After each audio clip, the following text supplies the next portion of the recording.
باپ جس نے بیٹے کو تلوار نہیں حق پر قربان ہونا سکھایا۔ مولا علی اور ان کا لال حسین۔ مدینہ کی وہ پرسکون رات تھی۔ آسمان پر ستارے یوں چمک رہے تھے جیسے زمین پر ہونے والے کسی عظیم منظر کے گواہ ہوں۔ گھر کے ایک کونے میں مولا علی خاموش بیٹھے تھے، آنکھوں میں گہرائی اور دل میں امت کی فکر۔ اچانک ایک ننھا سا وجود آہستہ آہستہ چلتا ہوا آیا۔ یہ امام حسین تھے، نبی کے نواسے علی کا لال۔ امام حسین نے آ کر مولا علی کی گود میں سر رکھ دیا۔ مولا علی نے پیار سے ان کے سر پر ہاتھ رکھا مگر آنکھوں میں نمی آ گئی۔ باپ کی خاموشی۔ امام حسین نے معصومیت سے پوچھا، ابا جان، آپ اداس کیوں ہیں؟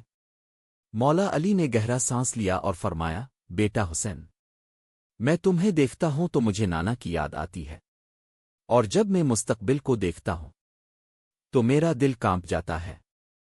حسین نے حیرت سے پوچھا، کیوں ابا جان؟ وہ بات جو تاریخ بن گئی۔ مولا علی نے حسین کو اپنے سینے سے لگا لیا اور آہستہ آواز میں فرمایا، بیٹا، ایک دن ایسا آئے گا جب حق بہت کم اور باطل بہت طاقتور ہوگا۔ اس دن حق کو تمہاری ضرورت ہوگی۔ حسین خاموشی سے سنتے رہے۔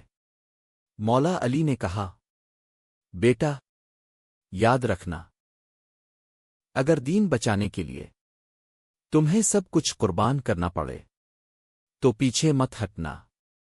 امام حسین نے ننھی سی آواز میں کہا، ابا جان، اگر دین محمد کے لیے میرا سر بھی دینا پڑے تو حسین دے دے گا۔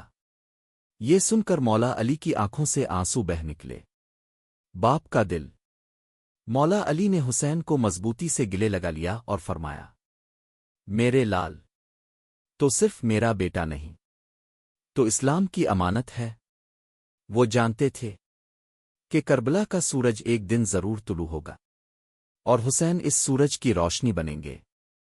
وقت نے سچ ثابت کر دیا، سال گزر گئے، وہی حسین، وہی علی کی تربیت، وہی حق اور باطل کا مرکہ۔